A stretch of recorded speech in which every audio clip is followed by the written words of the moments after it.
No. I think, I think the face of a movement, I think that's a term that obscures more than it reveals. For instance, if you go back and say that the face of the civil rights movement in the 1960s is Martin Luther King, that's a move that obscures more than it reveals, I think. Saying that King is the movement leader, well, then what about Roy Wilkins? What about the NAACP, right? What about the Congress of Racial Equality? What about the millions of women who are disproportionately foot soldiers and also leading all manner of organizations, right? So, there's lots to be said about the myth of the unitary leader.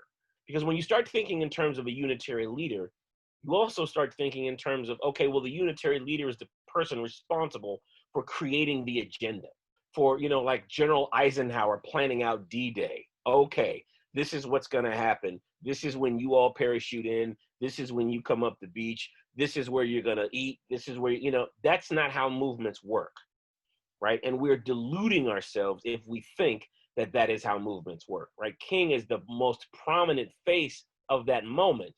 He's the most prominent individual of that moment, arguably, but he is not the only individual who's doing a whole lot of moving and shaking in that moment to make the movement happen. We have to be careful about this idea that there is no leadership, right? So for instance, when you talk about Black Lives Matter, right, they have an extremely extensive website, right, called the Movement for Black Lives that has laid out, right, a policy agenda, right? So this isn't, so the object of the game for Black Lives Matter isn't just to get a whole bunch of people out in the streets. That's the beginning of a sustained level of activity, so that once you've been energized and mobilized by being out on the streets, you know and understand what's at stake here when your district attorney is up for election in 2 years.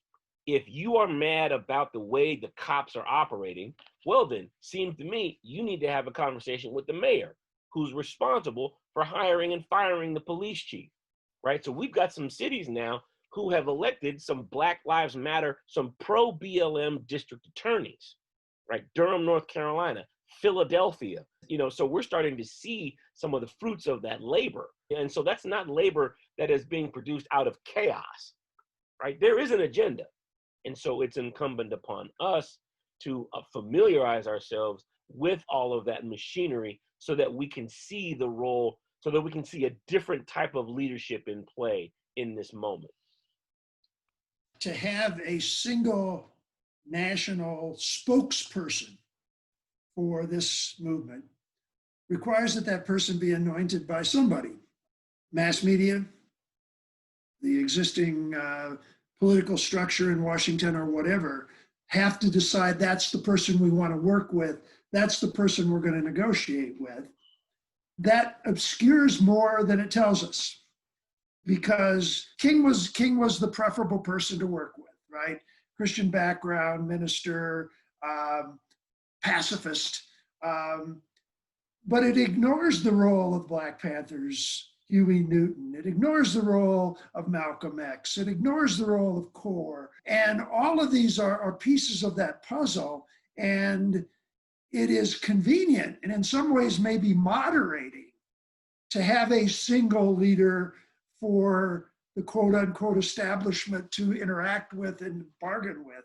It makes it easier, but it doesn't necessarily accomplish what the people in the streets are trying to accomplish. I think there's a lot more agreement out there without a formal signal leader coordinating it for everybody. I mean, there are other ways to communicate other than through just one leader being interviewed on CNN.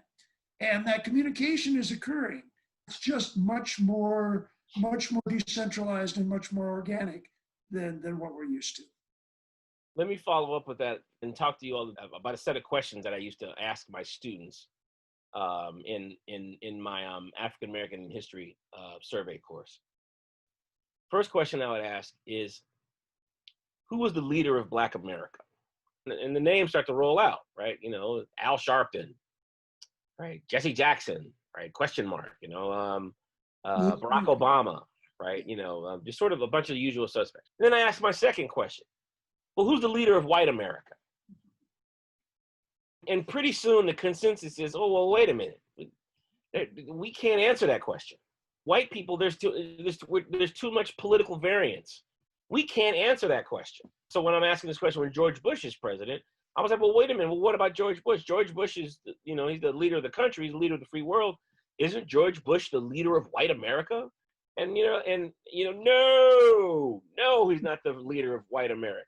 How could he be? Half of the country voted against him. It can't be him. Well, then who could it be? And students over the years have very rapidly come to this consensus that is an unanswerable question. There's not one person, right, that the vast majority of white people in the country would be like, yes, that's our person. And yet, when I ask the question about who the leader of Black America is, that for some reason, right, is a more tenable question. And then we can have a conversation about how problematic it is when I ask you who the leader is of of 20 million people, and you're under the impression that that's a little more answerable, right? That there's an answer there, right? And so all of this is to say, the idea of the unitary leader, again, obscures way more than it reveals when it comes to, particularly and especially when it comes to moments of great and searing social protest.